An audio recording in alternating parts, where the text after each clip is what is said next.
പ്രിയമുള്ളവരെ, നമസ്കാരം.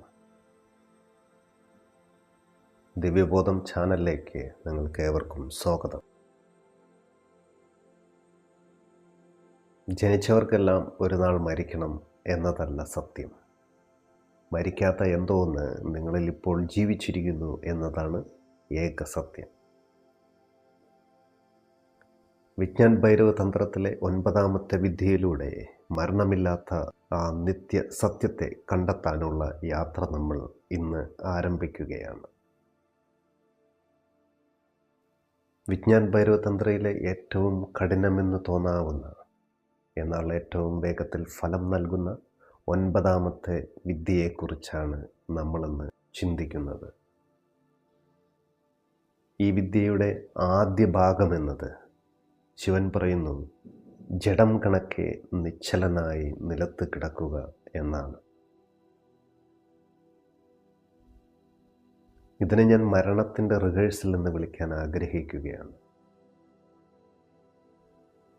എന്തുകൊണ്ടാണ് മനുഷ്യൻ മരണത്തെ ഇത്രയധികം ഭയക്കുന്നതെന്ന് നിങ്ങൾ എപ്പോഴെങ്കിലും ചിന്തിച്ചിട്ടുണ്ടോ?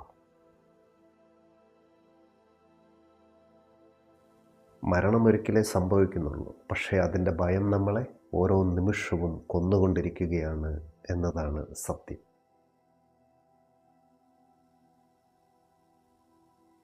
ഈ ഭയം ശാരീരികമല്ല, അത് നമ്മുടെ അജ്ഞതയിൽ നിന്നാണ് ജനിക്കുന്നത്.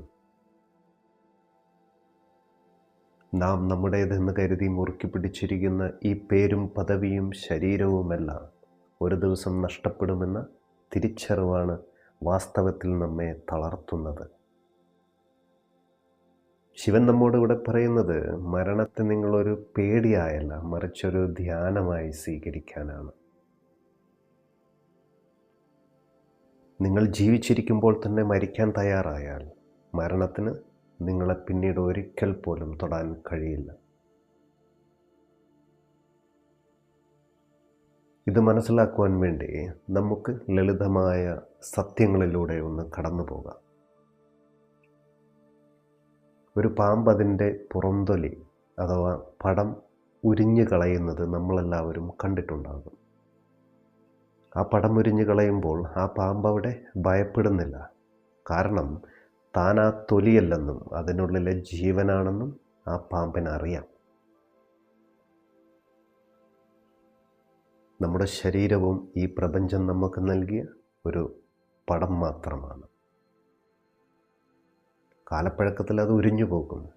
ഈ യാത്രയിൽ നമ്മൾ പഠിക്കുന്നത് ആ പാമ്പിനെ പോലെ നമ്മുടെ ശരീരമാകുന്ന പടത്തെ സാക്ഷിയായി നിന്നുകൊണ്ട് ഉപേക്ഷിക്കാനാണ്.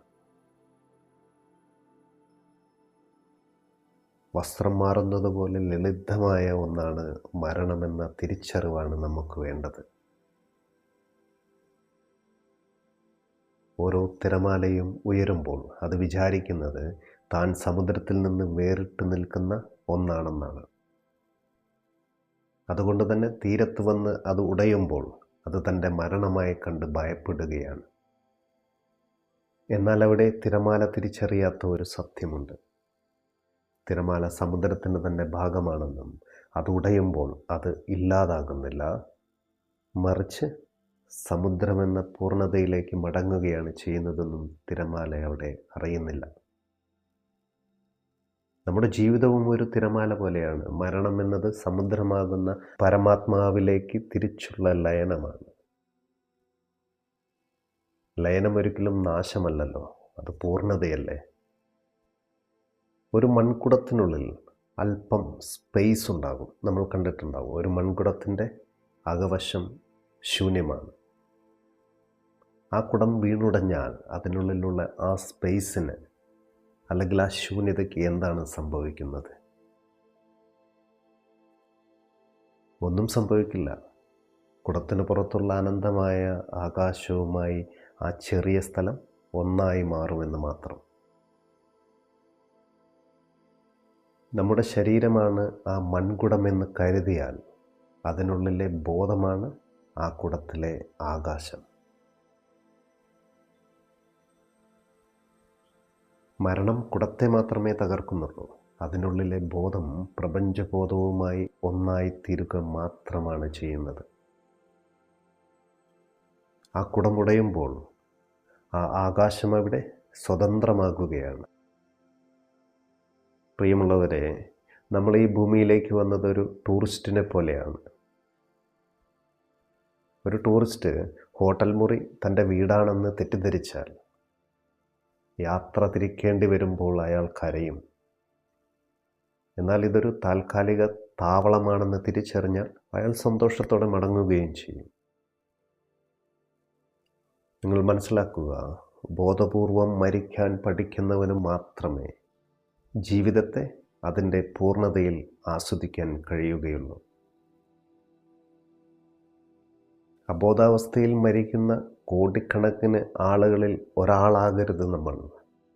മറിച്ച് പുഞ്ചിരിയോടെ മരണത്തെ സ്വീകരിക്കുന്ന ഒരു സാക്ഷിയാകാൻ ഈ വിദ്യ നമ്മളെ സഹായിക്കും.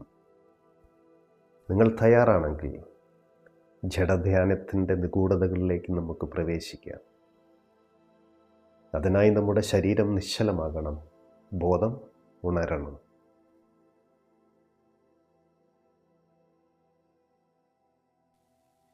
പ്രിയമുള്ളവരെ, കുറച്ചു ഭാഗങ്ങളിലായി നമ്മൾ മരണത്തിൻ്റെ തത്വശാസ്ത്രത്തെ മനസ്സിലാക്കുകയൊക്കെ ഉണ്ടായി. ഇനി നമുക്ക് പ്രായോഗിക തലത്തിലേക്കാണ് കിടക്കേണ്ടത്. ശിവൻ പറയുന്ന സൂത്രത്തിൻ്റെ ആദ്യ വരി നിങ്ങൾ ശ്രദ്ധിച്ചിട്ടുണ്ടാകും. ജഡവസ്തു കണക്കെ നിലത്ത് നിശ്ചലനായി കിടക്കുകയെന്ന്. എന്തുകൊണ്ടായിരിക്കും ശിവനിവിടെ ശവം അഥവാ ജഡമെന്ന വാക്ക് ഉപയോഗിച്ചത്?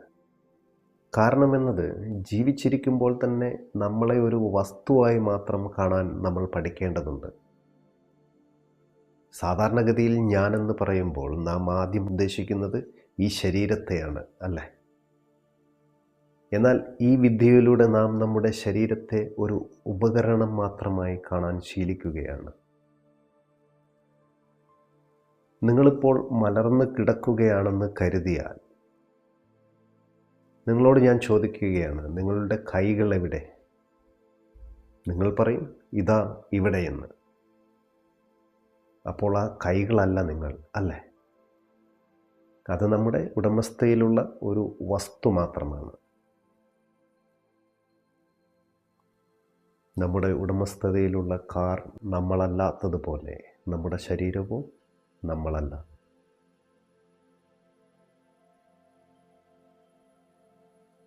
ശരീരം നിശ്ചലമാകുമ്പോഴാണ് ഈ സത്യം ഒരു അനുഭവമായി മാറുന്നത്.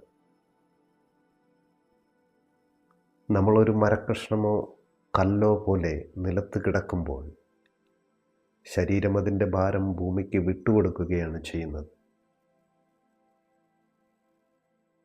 ആ നിമിഷം നമ്മൾ മനസ്സിലാക്കും, ശരീരം താഴെ കിടക്കുന്നു, പക്ഷേ അതറിയുന്ന ഞാൻ അതിന് മുകളിൽ ഉണർന്നിരിക്കുന്നുവെന്ന്. മനുഷ്യൻ്റെ അഹംഭാവത്തിന് ഒരിക്കലും നിശ്ചലമായിരിക്കാൻ കഴിയില്ല. അഹംഭാവത്തിന് ചലനം ആവശ്യമാണ്. അതുകൊണ്ടാണ് ധ്യാനത്തിനിരിക്കുമ്പോഴെല്ലാം പെട്ടെന്ന് നമുക്ക് ചൊറിച്ചിലൊക്കെ അനുഭവപ്പെടുന്നത്, അല്ലെങ്കിൽ കാലൊന്ന് മാറ്റിവെക്കാൻ തോന്നുന്നത്. ഇവിടെയാണ് നമ്മൾ പരീക്ഷണം നടത്തേണ്ടത്. ഒരു കൊതുക് കടിച്ചാൽ പോലും നമ്മൾ അനങ്ങരുത്. എന്തുകൊണ്ടാണത്? കാരണം നമ്മളൊരു ശവമല്ലേ. ഒരു ശവത്തിന് ചൊറിയാൻ കഴിയില്ലല്ലോ, അതല്ലേ സത്യം. നമ്മളവിടെ അനങ്ങുകയാണെങ്കിലോ നമ്മൾ നമ്മുടെ അഹംഭാവത്തിന് വഴങ്ങുകയാണ് ചെയ്യുന്നത്. എന്നാൽ നിങ്ങൾ നിശ്ചലനായി തുടരുമ്പോൾ ആ ചൊറിച്ചലോ വേദനയോ നമ്മുടെ ശരീരത്തിന് സംഭവിക്കുന്നതാണെന്നും നമുക്കല്ലെന്നുമുള്ള തിരിച്ചറിവ് ഉദിക്കും. അവിടെയാണ് സാക്ഷി ജനിക്കുന്നത്. ഒരു മരപ്പാവ ചലിക്കുന്നത് അതിൻ്റെ പിന്നിലെ ചരടുകൾ വലിക്കുമ്പോഴാണല്ലേ. ചരടുകൾ അയച്ചുവിട്ടാൽ പാവ നിശ്ചലമായി അവിടെ വീഴുകയും ചെയ്യും. നമ്മുടെ വികാരങ്ങളും ചിന്തകളുമാണ് ഈ ചരടുകൾ. വികാരങ്ങൾ ശരീരത്തെ ചലിപ്പിക്കുന്നു. ഈ ധ്യാനത്തിൽ നമ്മൾ ആ ചരടുകൾ മുറിച്ചു മാറ്റുകയാണ് ചെയ്യുന്നത്. ശരീരം ചലനമറ്റ് വീഴുമ്പോൾ പാവയല്ല താനെന്ന് നമ്മൾ തിരിച്ചറിയും. നമ്മൾ വൈകുന്നേരം വീട്ടിൽ വന്ന് നമ്മുടെ വസ്ത്രമഴിച്ചൊരു കസേരയിലേക്ക് ഇടുകയാണ്. ആ വസ്ത്രം അവിടെ നിശ്ചലമായി കിടക്കും. നമ്മൾ ആ വസ്ത്രമല്ല എന്ന് നമുക്ക് ഉറപ്പാണ്, അല്ലേ? അതുപോലെ ധ്യാനത്തിൽ നമ്മൾ ഇവിടെ നമ്മുടെ ശരീരത്തെ മനസ്സാകുന്ന കസേരയിൽ ഉപേക്ഷിക്കുകയാണ്. ആ മരവിച്ച ശരീരം നമ്മൾ ഉപേക്ഷിച്ച ആ പഴയ വസ്ത്രം പോലെയായി മാറണം. ഇപ്പോൾ എന്നെ കേൾക്കുന്നവർ, നിങ്ങൾ ഇരിക്കുന്നിടത്ത് തന്നെ ഒന്ന് മലർന്ന് കിടക്കണം.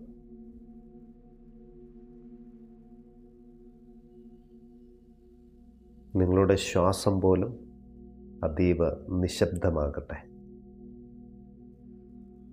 ശരീരം ഒരു ഭാരമായി ഭൂമിയിലേക്ക് താഴ്ന്നു പോകുന്നത് നിങ്ങൾ സങ്കല്പിക്കുക.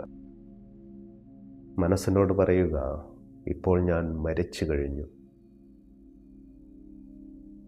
ഈ ശരീരത്തിൽ എന്ത് സംഭവിച്ചാലും എനിക്ക് ഒരു ഉത്തരവാദിത്വവുമില്ല.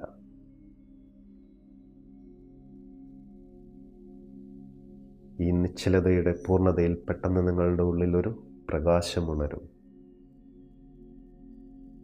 ശരീരം മരവിച്ചാലും മരിക്കാത്ത ആ പ്രകാശമാണ് നിങ്ങളുടെ യഥാർത്ഥ സ്വത്വം. നിങ്ങൾ ആ പ്രകാശത്തെ നോക്കി നിൽക്കുക.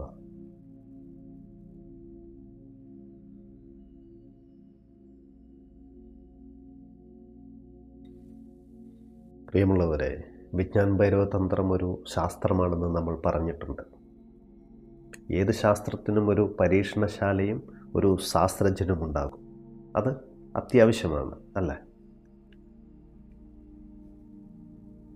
9ാമത്തെ വിദ്യയുടെ പരീക്ഷണശാല മധുരയിലെ ഒരു ചെറിയ മുറിയും അതിലെ ശാസ്ത്രജ്ഞൻ എന്നത് വെങ്കിട്ടരാമൻ എന്ന 14 വയസ്സുകാരനുമായിരുന്നു. നമ്മളിന്ന് ഭഗവാൻ രമണ മഹർഷി എന്ന് വിളിക്കുന്ന ആ മഹാത്മാവാണ് ആ ശാസ്ത്രജ്ഞൻ. അതൊരു സാധാരണ ദിവസമായിരുന്നു കേട്ടോ. വെങ്കിട്ടരാമൻ തൻ്റെ മുറിയിൽ തനിച്ചിരിക്കുകയാണ്. പെട്ടെന്ന് യാതൊരുവിധ കാരണവുമില്ലാതെ താൻ മരിക്കാൻ പോകുകയാണെന്ന ഉറച്ച ഒരു ബോധ്യം അവനുണ്ടായി. അത് വെറുമൊരു പേടിയായിരുന്നില്ല, മറിച്ച് അതൊരു വസ്തുതയായിരുന്നു. ഇവിടെയാണ് ശ്രദ്ധിക്കേണ്ടത്. നമ്മളായിരുന്നെങ്കിൽ എന്തു ചെയ്യും? ഉടൻ തന്നെ നിലവിളിക്കും, അല്ലെങ്കിൽ ഒരു ഡോക്ടറെ വിളിക്കും. പക്ഷേ ആ 14 വയസ്സുകാരൻ ചെയ്തത് വിസ്മയിപ്പിക്കുന്ന ഒന്നാണ്. അവൻ ചിന്തിച്ചു, ശരി, മരണം വരികയാണെങ്കിൽ വരട്ടെ. എന്താണ് ഈ മരണം? മരിക്കുന്നത് ആരാണ്? അവൻ മുറിയിൽ മലർന്നു കിടക്കുകയും കൈകാൽ വലിച്ചു നീട്ടി ഒരു ജഡത്തെപ്പോലെ നിശ്ചലനായി തീരുകയും ചെയ്തു. വിജ്ഞാൻ ഭൈരവ തന്ത്രത്തിലെ 9ാമത്തെ വിദ്യ അവൻ അറിയാതെ തന്നെ അവനിൽ അവിടെ സംഭവിക്കുകയായിരുന്നു. അവൻ സ്വയം ഒരു കമൻട്രി അവിടെ നൽകി. ശരീരം മരിച്ചു. അവൻ കൈകാലുകൾ മരവിപ്പിച്ചു. അത് വിറക് കഷ്ണം പോലെയായി. ശ്വാസം നിലച്ചു. അവൻ ശ്വാസം അവിടെ അടക്കിപ്പിടിച്ചു നിന്നു. വാക്കുകൾ നിലച്ചു. അപ്പോൾ അവൻ അധരങ്ങൾ അമർത്തിപ്പിടിച്ചു. ഇപ്പോൾ ശരിക്കും ഒരു ജഡമാണ്.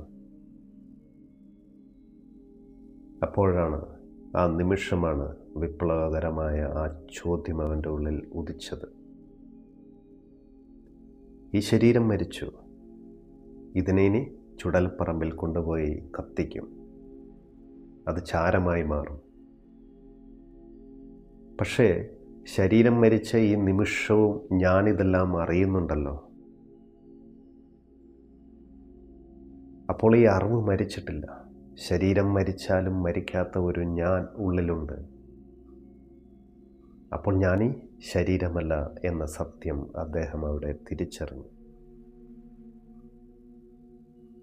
ഒരു വിറക് കഷ്ണം കത്തിയമരുമ്പോൾ അത് ചാരമാകുകയും എന്നാൽ ആ വിറകിനെ കത്തിച്ച തീ ചാരമാകാത്തതുപോലെ ശരീരം വിറക് കഷ്ണം പോലെ നശിച്ചാലും അതിനെ ചലിപ്പിച്ച് ബോധമാകുന്ന അഗ്നി എന്നെന്നും അവശേഷിക്കുന്നു. രമണൻ ആ അഗ്നിയെ തൊട്ടറിഞ്ഞു. ഒരു സിനിമയിൽ കൊലപാതകവും മരണവും പ്രളയവും എല്ലാം നടക്കാം. സിനിമ കഴിയുമ്പോൾ സ്ക്രീനിൽ ഒരു പോറൽ പോലും ഉണ്ടാവില്ല. സ്ക്രീൻ എപ്പോഴും ശുദ്ധമാണ്. നമ്മുടെ ജീവിതത്തിലെ ജനനവും മരണവും സിനിമയിലെ ദൃശ്യങ്ങൾ മാത്രമാണ്. രമണൻ ആ ദൃശ്യങ്ങളിൽ നിന്നും കണ്ണെടുത്ത് പിന്നിലെ സ്ക്രീനിൽ സ്വന്തം ആത്മാവിൽ ഉറപ്പിക്കുകയാണ് ഉണ്ടായത്. അരമണിക്കൂർ നീണ്ട ആ മരണാനുഭവത്തിന് ശേഷം വെങ്കിട്ടരാമൻ എഴുന്നേറ്റത് മറ്റൊരു മനുഷ്യനായിട്ടായിരുന്നു. പഴയ വെങ്കിട്ടരാമൻ അവിടെ മരിച്ചു കഴിഞ്ഞിരുന്നു.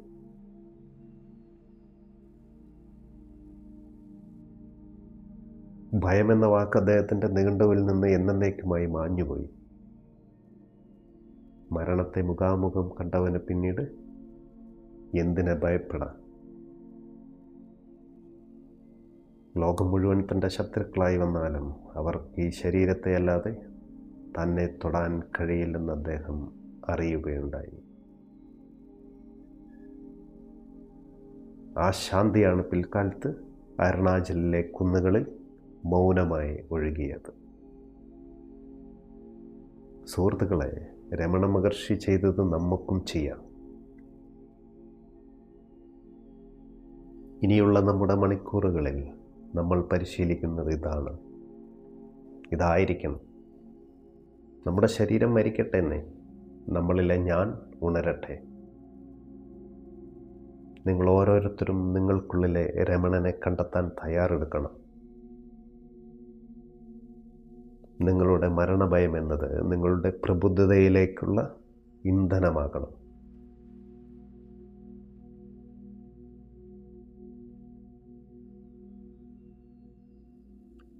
വിജ്ഞാൻ ഭൈരവ തന്ത്രത്തിലെ 9ാമത്തെ സൂത്രത്തിൽ ശിവൻ പറയുന്ന അതീവ ശ്രദ്ധേയമായ ഒരു ഭാഗമുണ്ട്. നിങ്ങൾ ക്രോധം കൊണ്ട് ജ്വലിക്കുമ്പോഴും അതേപടി അനങ്ങാതെ കിടക്കുകയെന്ന്.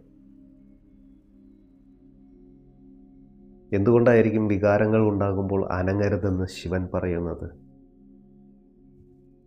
ഇതിന് പിന്നിൽ വലിയൊരു മനഃശാസ്ത്രമുണ്ട്. നാം എപ്പോഴും ഉപയോഗിക്കുന്ന ഒരു വാക്കാണല്ലോ ഇമോഷൻ. ഈ വാക്കിൻ്റെ അർത്ഥം എന്താണെന്ന് നിങ്ങൾ എപ്പോഴെങ്കിലും ശ്രദ്ധിച്ചിട്ടുണ്ടോ? ഈ മോഷൻ, എനർജി ഇൻ മോഷൻ, അതായത് ചലനാത്മകമായ ഊർജമെന്നാണ്. നമുക്കൊക്കെ ദേഷ്യം വരുമ്പോൾ എന്താണ് സംഭവിക്കുന്നത്? നമ്മുടെ കൈകൾ വിറയ്ക്കും, മുഖം ചുവക്കും, ശബ്ദമുയരും. അതായത് നമുക്കുള്ളിലെ ഊർജം ശരീരത്തിലൂടെ ചലനമായി പുറത്തേക്ക് ഒഴുകുമെന്നാണ്. നമുക്ക് ദേഷ്യം വരുമ്പോൾ ഒരാളെ തല്ലാനോ ചീത്ത വിളിക്കാനോ തോന്നുന്നത് ഈ ഊർജത്തെ പുറന്തള്ളാനാണ്.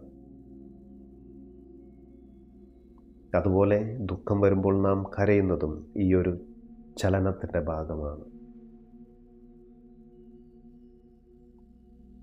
ശിവനിവിടെ നൽകുന്ന വിദ്യ എന്നത് ഉള്ളിലൊരു വികാരം ആളിപ്പടരുമ്പോൾ, ഉദാഹരണത്തിന് അതിശക്തമായ ദേഷ്യം നമ്മിൽ വന്നുവെങ്കിൽ നിങ്ങൾ ആ ചലനത്തെ പുറത്തേക്ക് വിടരുതെന്നാണ്. ആ നിമിഷം തന്നെ ഒരു ജഡം പോലെ നിങ്ങൾ നിലത്ത് കിടക്കണം. എന്താണപ്പോൾ സംഭവിക്കുക? പുറത്തേക്ക് ഒഴുകാൻ വഴിയില്ലാതെ ഊർജം ഉള്ളിൽ തന്നെ തങ്ങി നിൽക്കും. നമ്മുടെ ശരീരം നിശ്ചലമായതിനാൽ ആ ഊർജത്തിന് പ്രവർത്തിക്കാൻ കഴിയില്ല. ഈ അവസ്ഥയിൽ ക്രോധമെന്ന ഊർജം ഉള്ളിൽ വെച്ച് തന്നെ ബോധമായി രൂപാന്തരപ്പെടും. ഇതിനെ നമുക്ക് ആത്മീയ രസതന്ത്രമെന്നോ അല്ലെങ്കിൽ സ്പിരിച്വൽ ആൽക്കെമി എന്നോ വിളിക്കാം. ഒരു ദ്രാവകത്തെ ചൂടാക്കി വാതകമാക്കുന്നത് പോലെ നമ്മുടെ വികാരങ്ങളെ നിശ്ചലതയിൽ വെച്ച് പ്രകാശമാക്കി മാറ്റുകയാണ് നമ്മളിവിടെ. ഒരു കുക്കറിലെ ആവി പുറത്തേക്ക് പോയാൽ കുക്കർ ശാന്തമാകും. എന്നാൽ ആവി പുറത്തു വിടാതെ കുക്കറിനെ ഒരിടത്ത് തന്നെ അനങ്ങാതെ വെച്ചാൽ ആ ചൂട് കൊണ്ട് ഉള്ളിലെ ഭക്ഷണം പാകമാകും. അതുപോലെ നമ്മുടെ വികാരങ്ങൾ പുറന്തള്ളാതെ നിശ്ചലമായിരുന്നാൽ ആ ഊർജം നമ്മുടെ ബോധോദയത്തെ പാകപ്പെടുത്തും. പ്രിയമുള്ളവരെ, അടുത്ത തവണ ദേഷ്യം വരുമ്പോൾ നിങ്ങൾ പ്രതികരിക്കാൻ നിൽക്കരുത്. നിങ്ങളുടെ മുറിയിൽ പോയി വാതിലടച്ചൊരു ശവം പോലെ അങ്ങ് കിടന്നേക്കണം. നിങ്ങളുടെ ഉള്ളിൽ ദേഷ്യം തിളച്ചു മറയുന്നത് നിങ്ങൾ കാണും. ആ തിളപ്പിനെ വെറുതെ നോക്കി നിൽക്കണം. 5 മിനിറ്റ് കഴിയുമ്പോൾ നിങ്ങൾക്കൊരു അത്ഭുതം കാണാം. നിങ്ങളെ ദഹിപ്പിക്കാൻ വന്ന ആ ദേഷ്യം തനിയെ ശാന്തമായിട്ടുണ്ടാകും. നിങ്ങളപ്പോൾ കൂടുതൽ ഉന്മേഷവാനും ശാന്തനുമായി മാറിയിരിക്കും. കാരണം ആ ഊർജം നശിച്ചു പോകാതെ നിങ്ങളുടെ ഉള്ളിലെ ഒരു പുതിയ വെളിച്ചമായി മാറിയിട്ടുണ്ടാകും.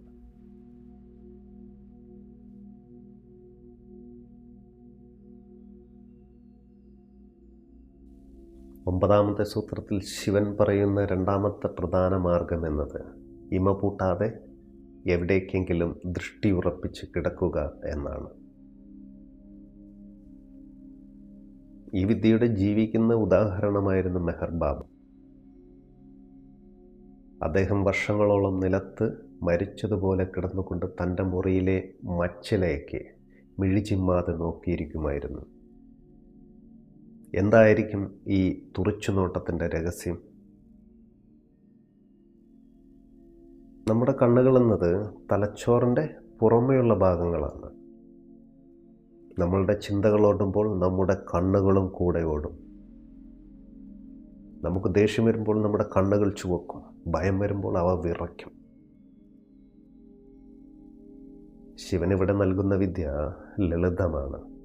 ദൃഷ്ടിയെ നിശ്ചലമാക്കുകയെന്ന്. അതിനുശേഷം ഇമ പൂട്ടാതെ ഒരു ബിന്ദുവിലേക്ക് മാത്രം നോക്കിയിരിക്കുമ്പോൾ കണ്ണുകളുടെ ചലനം അവിടെ നിലയ്ക്കും. കണ്ണുകൾ നിശ്ചലമാകുമ്പോൾ തലച്ചോറിലെ ചിന്താ പ്രക്രിയകൾക്കും ചലിക്കാൻ കഴിയില്ല. ചിന്തകൾക്ക് നിലനിൽക്കാൻ അവിടെ ചലനം ആവശ്യമാണ്.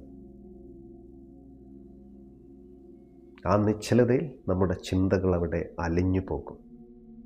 നിങ്ങളൊരു ബിന്ദുവിലേക്ക് ദൃഷ്ടി ഉറപ്പിക്കുമ്പോൾ നിങ്ങളുടെ 2 കണ്ണുകളിൽ നിന്നുമുള്ള ഊർജം ഭ്രൂമധ്യത്തിലേക്കാണ് കേന്ദ്രീകരിക്കപ്പെടുന്നത്. അവിടെ പ്രകാശത്തിൻ്റെ ഒരു വിസ്ഫോടനം സംഭവിക്കും. മെഹർ ബാബ ഇത് മണിക്കൂറുകളല്ല, വർഷങ്ങളോളം ചെയ്തിരുന്നു. അദ്ദേഹം ഒരു തുറിച്ചുനോട്ടം മാത്രമായി മാറി. നോക്കുന്ന ആൾ അവിടെ ഇല്ലാതായി. ആ നോട്ടം മാത്രം അവിടെ അവശേഷിച്ചു.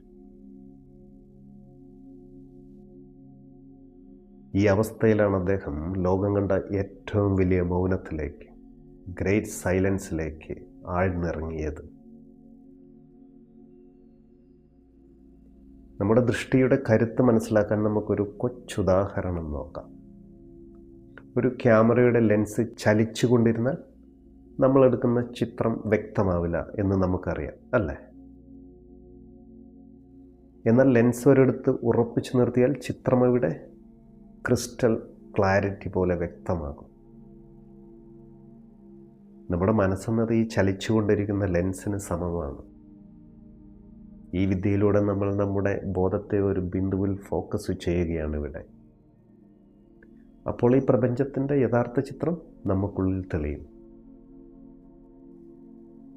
തടാകത്തിലെ വെള്ളം ഇളകിക്കൊണ്ടിരുന്നാൽ ആകാശത്തിലെ ചന്ദ്രനെ അവിടെ കാണാൻ കഴിയുമോ? ഒരിക്കലും കഴിയില്ല.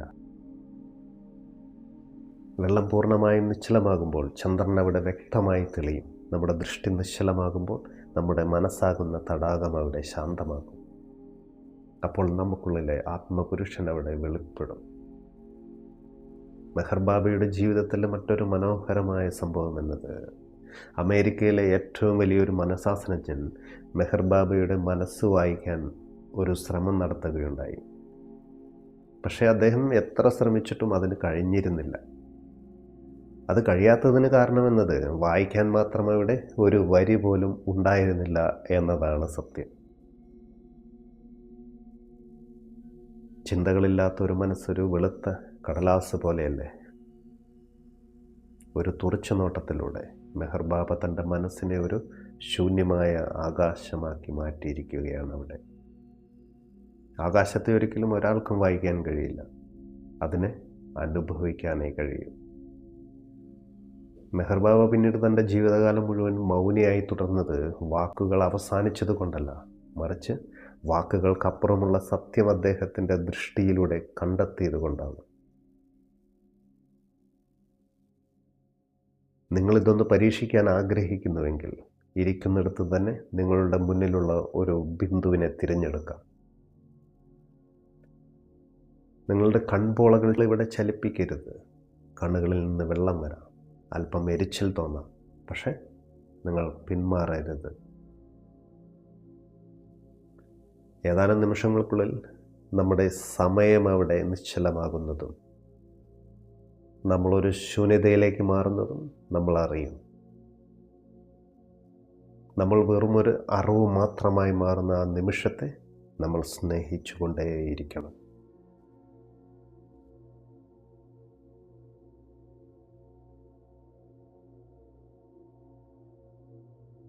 പ്രിയ സുഹൃത്തുക്കളെ, വിജ്ഞാൻ ഭൈരവതന്ത്രത്തിലെ 9ാമത്തെ സൂത്രത്തിൽ ശിവൻ പറയുന്ന ഏറ്റവും വിചിത്രമെന്ന് തോന്നാവുന്ന വരി ഇതാണ്: എന്തെങ്കിലും വായിൽ വെച്ച് വലിച്ചു കുടിച്ചുകൊണ്ടിരിക്കുകയും ആ വലിച്ചു കുടിക്കൽ തന്നെയായി തീരുകയും ചെയ്യുക എന്നാണ്. ആദ്യ നോട്ടത്തിൽ ഇതൊരു ലൗകികമായ പ്രവൃത്തിയായി നമുക്ക് തോന്നാം. എന്നാൽ ഓഷോ ഇതിനെ വിശേഷിപ്പിക്കുന്നത് മനുഷ്യബോധത്തിൻ്റെ പ്രഭവ കേന്ദ്രത്തിലേക്കുള്ള മടക്കയാത്ര എന്നാണ്. എന്തുകൊണ്ടായിരിക്കും ശിവനിവിടെ ഈ വിദ്യ തിരഞ്ഞെടുത്തിട്ടുണ്ടായിരിക്കുക?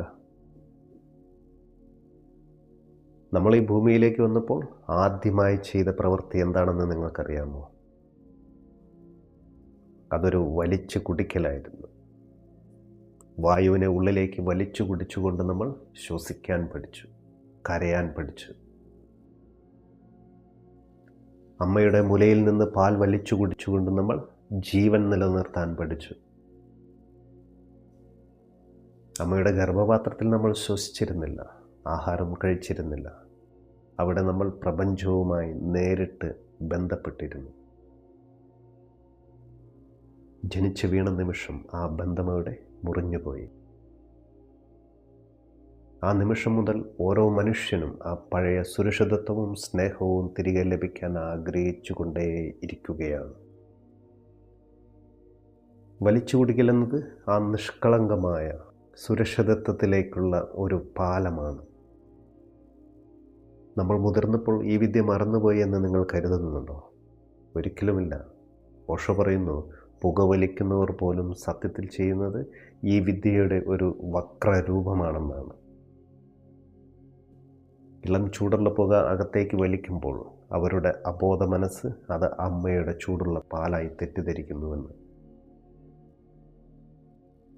ശരിയായി മുലയൂട്ടൽ ലഭിക്കാത്ത കുട്ടികളാണ് പിന്നീട് വലിയ പുകവലിക്കാരായി മാറുന്നതെന്ന് മനഃശാസ്ത്രം പറയുന്നുണ്ട്.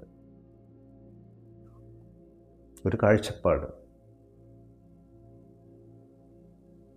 മദ്യം കുടിക്കുമ്പോഴും സിഗരറ്റ് വലിക്കുമ്പോഴും അറിഞ്ഞോ അറിയാതെയോ മനുഷ്യൻ തിരയുന്നത് ആ പഴയ നിഷ്കളങ്കതയെയാണ്.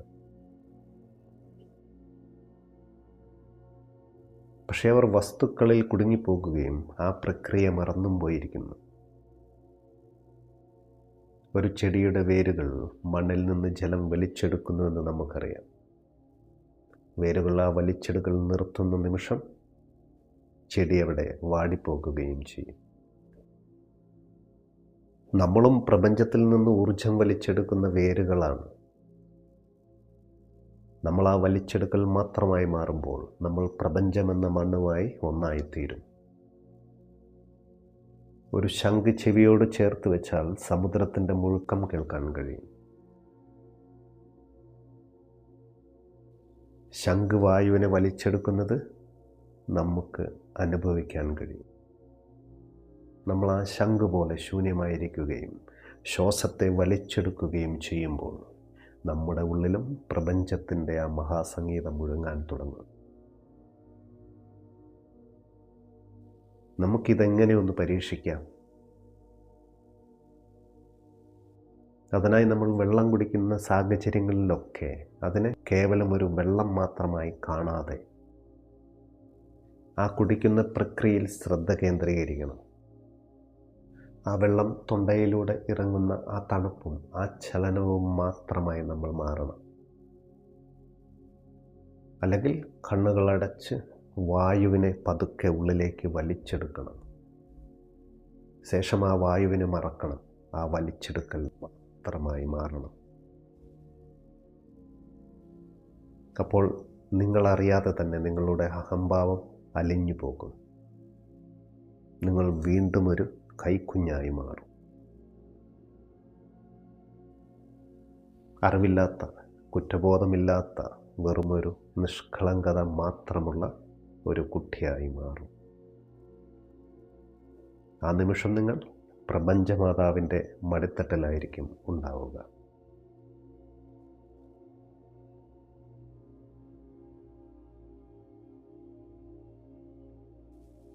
പ്രിയ സുഹൃത്തുക്കളെ, നമ്മൾ ഈ 9ാമത്തെ വിദ്യയിലൂടെ യാത്ര ചെയ്യുന്ന അവസാന ഘട്ടത്തിലേക്ക് അടുക്കുകയാണ്. 9ാമത്തെ വിദ്യയുടെ ഈ ഭാഗം വിശദീകരിക്കുമ്പോൾ ഓഷോ പങ്കുവെച്ച ഒരു ശിഷ്യൻ്റെ കഥ നമ്മുടെ കണ്ണു തുറപ്പിക്കുന്ന ഒന്നാണ്. പലപ്പോഴും ആത്മീയത എന്നാൽ ആഗ്രഹങ്ങളെ അടിച്ചമർത്തലാണെന്ന് നമ്മൾ തെറ്റിദ്ധരിച്ചിട്ടുണ്ടാകാം. എന്നാൽ ശിവൻ ഇവിടെ പഠിപ്പിക്കുന്നത് ആഗ്രഹങ്ങളെ സാക്ഷിയായി നിന്ന് പരിവർത്തനം ചെയ്യാനാണ്. ഓഷോയുടെ അടുത്ത് വന്ന ആ ശിഷ്യൻ്റെ പ്രശ്നം എന്നത് സ്ത്രീകളുടെ സ്തനങ്ങളോടുള്ള അടങ്ങാത്ത ആസക്തിയായിരുന്നു. ഇതയാളിൽ വലിയ കുറ്റബോധമുണ്ടാക്കിയിരുന്നു. പള്ളികളിലും ക്ഷേത്രങ്ങളിലും പോകുമ്പോൾ പോലും അയാൾക്ക് ഈ ചിന്തകളെ ഒഴിവാക്കാൻ കഴിഞ്ഞിരുന്നില്ല. നമ്മളിൽ പലരും ഇത്തരത്തിൽ പലതരം ആസക്തികളിൽപ്പെട്ട് കുറ്റബോധം അനുഭവിക്കുന്നവരായിരിക്കാം. എന്നാൽ ഓഷോ പറഞ്ഞത് ശ്രദ്ധിക്കേണ്ടതാണ് ഇവിടെ. അദ്ദേഹം പറഞ്ഞു, ഇതിൽ തെറ്റായിട്ടൊന്നുമില്ല. ഇത് നിൻ്റെ ഉള്ളിലെ ശിശുവിൻ്റെ പഴയൊരു തേടലാണെന്നാണ്. നിങ്ങളൊന്നിനെ അടിച്ചമർത്തുന്നുവോ അത് കൂടുതൽ ശക്തിയോടെ നിങ്ങളെ വേട്ടയാടും. ഇതിന് ശിവൻ നൽകുന്ന പരിഹാരമെന്നത് അതിലേക്ക് തന്നെ ലയിക്കുക എന്നതാണ്. ഓഷോ ആ ശിഷ്യനോട് പറഞ്ഞത്, നീ നിൻ്റെ കണ്ണുകളടച്ച് നിനക്ക് ഏറ്റവും പ്രിയപ്പെട്ട സ്ഥലങ്ങൾ സങ്കല്പിക്കണമെന്നാണ്. എന്നിട്ടൊരു കൈക്കുഞ്ഞിനെ പോലെ അത് വലിച്ചു കുടിക്കാൻ തുടങ്ങണം. ലോകത്തെ മുഴുവൻ മറന്ന് നീ ആ കുടിക്കൽ മാത്രമായി മാറണം. അയാളത് പരിശീലിക്കാൻ തുടങ്ങി. ശേഷം എന്തായിരിക്കും അവിടെ സംഭവിച്ചിട്ടുണ്ടാകുക? ആ ആഗ്രഹം അവിടെ ഒരു ധ്യാനമായി മാറുകയാണ് ഉണ്ടായത്. നിങ്ങളൊന്നിനെ പൂർണ്ണമായ ബോധ്യത്തോടെ ചെയ്യുമ്പോൾ അവിടെ കാമത്തിന് സ്ഥാനമില്ലാതാകുന്നു. കാമം അബോധാവസ്ഥയിലാണ് നിലനിൽക്കുന്നത്. ബോധത്തിൻ്റെ വെളിച്ചം വീഴുമ്പോൾ ആ ആഗ്രഹം അവിടെ അപ്രത്യക്ഷമാകുന്നു. കരിമ്പ് കഴിക്കുമ്പോൾ അത് നാരുള്ളതും കഠിനവുമാണ്. എന്നാൽ അതിനെ സംസ്കരിച്ചാൽ മധുരമുള്ള പഞ്ചസാര അതിൽ നിന്ന് നമുക്ക് ലഭിക്കും. നമ്മുടെ ആഗ്രഹങ്ങൾ എന്നത് കരിമ്പ് പോലെയാണ്. ഈ ധ്യാനത്തിലൂടെ അവയെ സംസ്കരിക്കുമ്പോൾ അവ മധുരമുള്ള ഭക്തിയായും ബോധമായും മാറും. ഒരു ആൽക്കമി പോലെയാണ് ഈ ധ്യാനം. ഇരുമ്പ് പോലെയുള്ള കാമത്തെ ബോധമാകുന്ന സ്പർശമണി കൊണ്ട് തൊടുമ്പോൾ അത് സ്വർണമായി മാറും. സ്വർണത്തിന് തുരുമ്പെടുക്കില്ല, അത് നിത്യമാണ്. 3 മാസത്തെ പരിശീലനത്തിന് ശേഷം ആ ശിഷ്യൻ ഓഷോയുടെ അരികിലേക്ക് തിരിച്ചു വന്നു.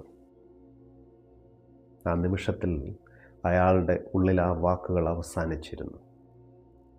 അയാൾ പറഞ്ഞു, എൻ്റെ തലച്ചോറിൽ നിന്ന് നാവിലേക്ക് എന്തോ ഒരു മധുരം ഒഴുകുന്നുവെന്ന്. യോഗശാസ്ത്രത്തിലെ ഗേജരി മുദ്ര, അതായത് നമ്മുടെ നാവ് മേലെണ്ണാക്കൽ സ്പർശിച്ച് പരിശീലനം നടത്തിയാൽ ഈ അമൃതം ഒഴുകാൻ തുടങ്ങും. പുറമേ നിന്ന് ഊർജം തേടിയിരുന്ന ഒരാൾ തൻ്റെ ഉള്ളിൽ തന്നെ ഊർജത്തിൻ്റെ ഉറവിടം കണ്ടെത്തിയിവിടെ. അയാൾക്ക് പിന്നെ ഭക്ഷണത്തോടോ ലൈംഗികതയോടോ ആസക്തിയില്ലാതായി മാറി. കാരണം അയാൾ പ്രപഞ്ചത്തിൻ്റെ അമൃതം നുകരാൻ പഠിച്ചു കഴിഞ്ഞിരുന്നു. അയാൾ അവിടെ ഒരു നവജാത ശിശുവിനെ പോലെ പരിശുദ്ധനായി മാറി. പ്രിയമുള്ളവരെ, ഒരിക്കലും നിങ്ങളുടെ ജീവിതത്തിലെ ആസക്തികളെ പേടിക്കരുത്. അവയെ ഈ വിദ്യയിലൂടെ ധ്യാനമാക്കി മാറ്റാം. നിങ്ങൾ ആ പ്രക്രിയ മാത്രമായി മാറുമ്പോൾ ലോകത്തിലെ സകല ആഗ്രഹങ്ങളും നിങ്ങളെ വിട്ടുപോകും. കാരണം നിങ്ങൾ തേടിക്കൊണ്ടിരുന്ന സ്നേഹവും സമാധാനവും നിങ്ങളുടെ ഉള്ളിൽ തന്നെയാണെന്ന് നിങ്ങൾ തിരിച്ചറിയും. നമ്മുടെ ഇന്നത്തെ ആത്മീയ യാത്ര ഇവിടെ പൂർണ്ണതയിലെത്തുകയാണ്. വിജ്ഞാൻ ഭൈരവതന്ത്രത്തിലെ 9ാമത്തെ വിദ്യയിലൂടെ നമ്മൾ ഇന്ന് തിരിച്ചറിഞ്ഞത് മരണത്തെക്കുറിച്ചുള്ള ഭയമല്ല, മറിച്ച് മരണമില്ലാത്ത നമ്മുടെ ഉള്ളിലെ ആ നിത്യസത്യത്തെയാണ്.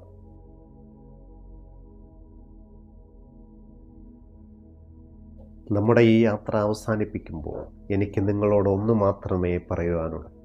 മരണം നിങ്ങളെ തേടി വരുന്നതിന് മുമ്പ് നിങ്ങൾ മരണത്തെ തേടി പോകുക. ബോധപൂർവം മരിക്കാൻ പഠിച്ചവന് മുൻപിൽ മരണമെന്നും തോറ്റ് പിന്മാറുകയാണ് ഉണ്ടായിട്ടുള്ളത്. കാരണം അവിടെ മരിക്കാൻ ആരും അവശേഷിക്കുന്നില്ല. എന്നാൽ അവിടെ പ്രപഞ്ചത്തോളം വളർന്ന ഒരു ബോധം മാത്രം ബാക്കിയാകുകയും ചെയ്യുന്നു. ഈ തിരിച്ചറിവോടെ പുതിയ ജനിച്ച ഒരു നിഷ്കളങ്കതയോടെ നിങ്ങളുടെ ജീവിതത്തിലേക്കും നിങ്ങൾ മടങ്ങുക. മരണമൊരു അവസാനമല്ല, മറിച്ച് അടുത്ത വലിയ പ്രകാശത്തിലേക്കുള്ള വാതിലാണെന്ന് നമ്മളിപ്പോൾ അറിഞ്ഞു കഴിഞ്ഞു.